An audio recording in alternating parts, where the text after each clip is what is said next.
Bonjour à toutes et à tous et bienvenue dans ce nouvel épisode des Histoires de guerre. Je suis Zekaria et dans cette nouvelle émission, je vais vous conter des récits de guerre héroïques, insolites, étonnants et parfois tristes. Aujourd'hui, nous allons nous intéresser à l'espion le plus audacieux de la Seconde Guerre mondiale. Juan Pujol Garcia était l'agent favori d'Hitler alors qu'il travaillait en réalité pour les services secrets britanniques. Ce maître de l'illusion et ses supercheries ont très probablement permis de changer le cours de la guerre. 5 juin 1944. L'une des opérations militaires les plus importantes de l'histoire s'apprête à commencer. Alors que les forces alliées ont tout fait pour garder secrète la date et l'heure du débarquement en Normandie, un mystérieux espion envoie un message codé aux Allemands leur révélant que le débarquement aura bien lieu le 6 juin 1944. Cet acte permettra par la suite de tromper Hitler et de précipiter la chute du Troisième Reich. Il s'agit d'un véritable coup de maître orchestré par Juan Pujol Garcia, l'agent double qui a changé le cours de la guerre. 1939. L'Espagne se remet difficilement de 3 années de guerre civile sanglante et l'ombre de la dictature s'étend sur le pays. Juan Pujol Garcia, un jeune homme de 27 ans, a été profondément marqué par les horreurs de la guerre civile et s'est promis de combattre toute forme de dictature. Encore meurtri, l'Espagne exprime sa neutralité dans le conflit mondial qui s'annonce. L'État devient la terre de rencontre de diplomates, d'espions ou de belligérants de tous horizons.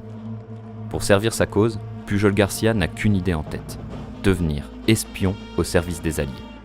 Il se rend donc à l'ambassade d'Angleterre à Madrid afin de proposer ses services aux Britanniques.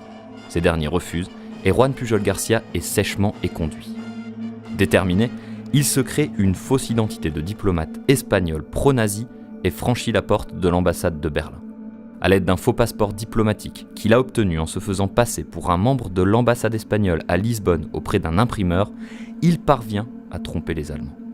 Pujol Garcia convainc les autorités du Troisième Reich et devient un espion de l'Abwehr, les services secrets allemands. Il reçoit l'instruction de partir en Angleterre afin de recruter de nouveaux agents et d'infiltrer les sphères alliées. Juan Pujol Garcia met alors en route son plan ingénieux de manipulation et déménage secrètement à Lisbonne. Il invente un réseau d'espions totalement imaginaire.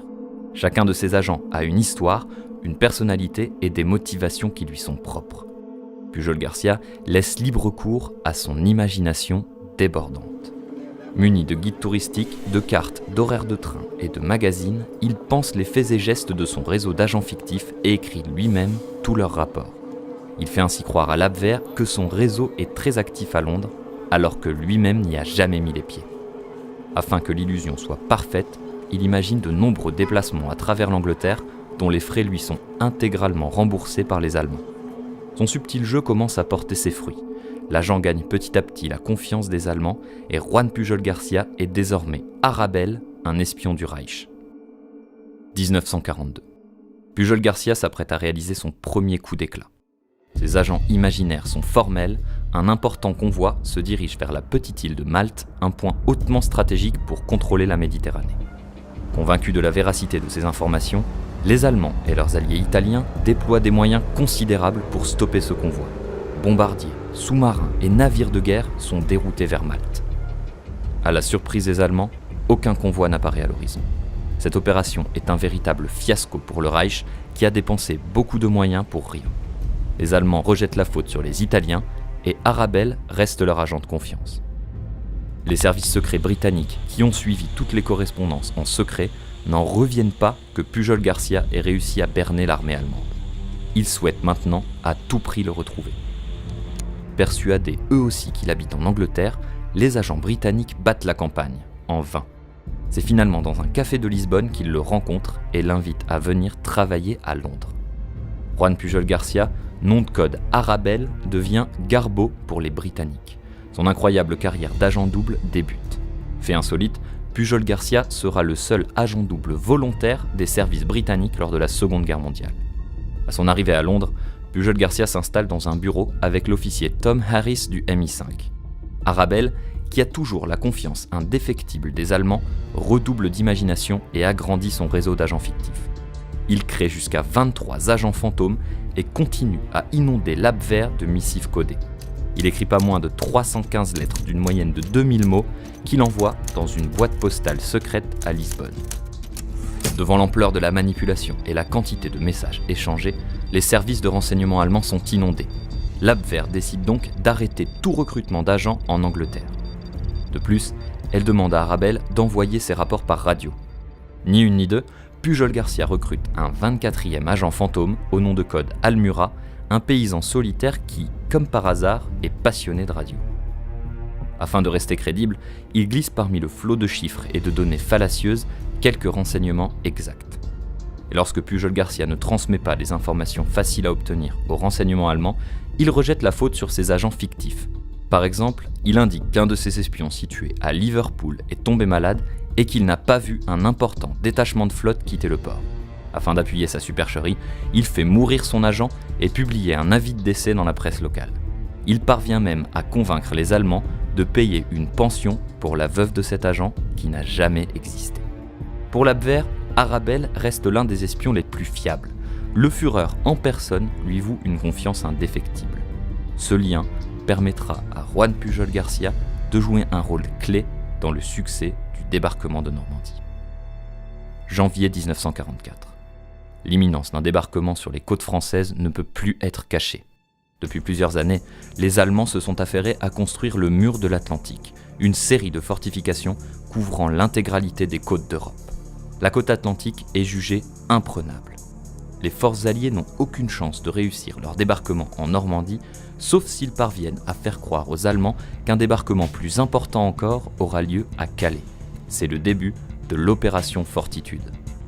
En février 1944, Arabelle informe l'Abwehr qu'une vaste opération se prépare en direction de Calais. En parallèle, les Alliés créent le FUSAG, une fausse armée gonflable qui sert de leurre aux Allemands. Mais ça, c'est une autre histoire. Le jour J approche, le plus grand débarquement de tous les temps s'apprête à avoir lieu. De janvier à juin, Arabelle envoie alors plus de 500 messages radio aux Allemands. 5 juin 1944. Aussi incroyable que cela puisse paraître, Garbeau demande l'autorisation au commandement des forces alliées de pouvoir révéler la date du débarquement aux Allemands. Le général Eisenhower approuve. Prétextant qu'un de ses agents a une information capitale à révéler dans les heures à venir, Pujol Garcia prévient l'Abwehr qu'un message important arrivera dans la nuit du 5 au 6. 6 juin 1944, 3 heures du matin. Pujol Garcia tente un premier contact avec les opérateurs radio allemands. Aucune réponse. À 8 heures du matin, il parvient enfin à établir la communication. Arabelle est furieux et dit à l'opérateur allemand « Je ne peux accepter d'excuses ou de négligence. Si ce n'était pas pour mes idéaux, j'aurais déjà abandonné ma mission. » Le débarquement allié ayant déjà débuté, il donne des informations détaillées à l'Abwehr. En donnant ces indications capitales aux Allemands, Pujol Garcia s'est assuré de la confiance totale d'Hitler. Le Führer est à présent convaincu que le débarquement de Normandie n'est qu'un leurre et qu'une opération de bien plus grande envergure aura lieu à Calais.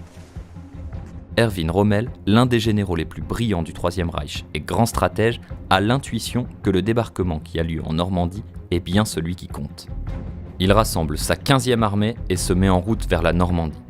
Cette armée, la plus vaste et redoutable du Troisième Reich, a le pouvoir de défaire les Alliés. 9 juin 1944. 3 jours après avoir débarqué en Normandie, les Alliés n'ont qu'une crainte, être pris en tenaille par les forces allemandes à proximité.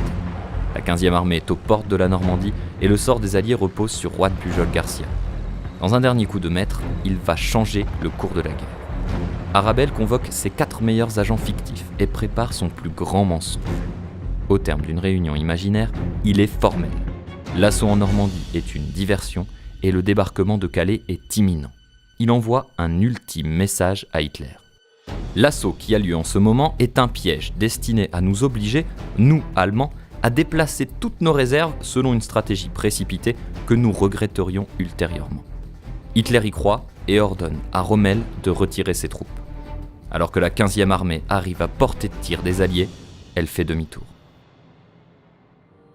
Sans le génie de Pujol Garcia, le débarquement des forces alliées en Normandie aurait pu prendre une tournure désastreuse. Jusqu'au dernier jour du Reich, Hitler gardera une confiance aveugle en Arabelle, son espion favori. Pujol Garcia sera décoré de la Croix de Fer et de la médaille de l'Ordre de l'Empire britannique, 2 hautes distinctions allemandes et anglaises, preuve de son double jeu parfait. Et voilà les amis, vous connaissez maintenant l'histoire de Juan Pujol Garcia, l'agent double qui a changé le cours de la guerre. En 1949, de peur d'être traqué par d'anciens nazis, Juan Pujol Garcia s'envole vers l'Angola et met en scène sa mort à l'aide des services secrets britanniques. Il disparaît des radars pendant de nombreuses années, jusqu'en 1984, où l'écrivain et politicien anglais Rupert Allison, qui écrivait justement un livre sur lui, le retrouve au Venezuela. Juan Pujol Garcia mène une nouvelle vie tranquille dans laquelle il est libraire au Venezuela. Rupert Allison parvient à le convaincre de revenir en Angleterre pour fêter les 40 ans du débarquement de Normandie. C'est un moment très fort pour Juan Pujol Garcia et il est reçu à Buckingham Palace par le prince lui-même. Il mourut ensuite en 1988 à Caracas. Juan Pujol Garcia était un maître de l'illusion, non seulement dans son travail, mais également dans sa vie personnelle.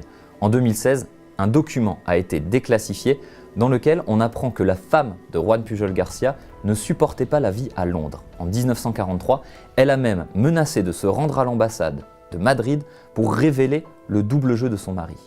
Ne supportant pas cela, Juan Pujol Garcia a fait mine de se faire arrêter et emprisonner par ses collègues britanniques afin de faire convoquer sa femme dans sa cellule pour qu'elle se sente coupable, qu'elle s'excuse et qu'elle lui promette de ne plus jamais recommencer. Nous arrivons à la fin de ce nouvel épisode des Histoires de guerre. J'espère qu'il vous a plu et je vous invite à me dire ce que vous en avez pensé dans les commentaires de cette vidéo. Avant de terminer, j'aimerais conclure sur une phrase de Winston Churchill qui, je pense, résume parfaitement la carrière de Juan Pujol Garcia. Il a dit « En temps de guerre, la vérité est si précieuse qu'elle doit être entourée d'un rempart de mensonges. » Alors que le Duce est transporté en secret de prison en prison, Adolf Hitler en personne ordonne à Otto Skorzeny, l'un de ses plus fidèles SS, de retrouver Mussolini et d'organiser sa libération. Cet homme imposant de 35 ans, au visage balafré par une terrible cicatrice, s'est déjà illustré lors de nombreuses batailles.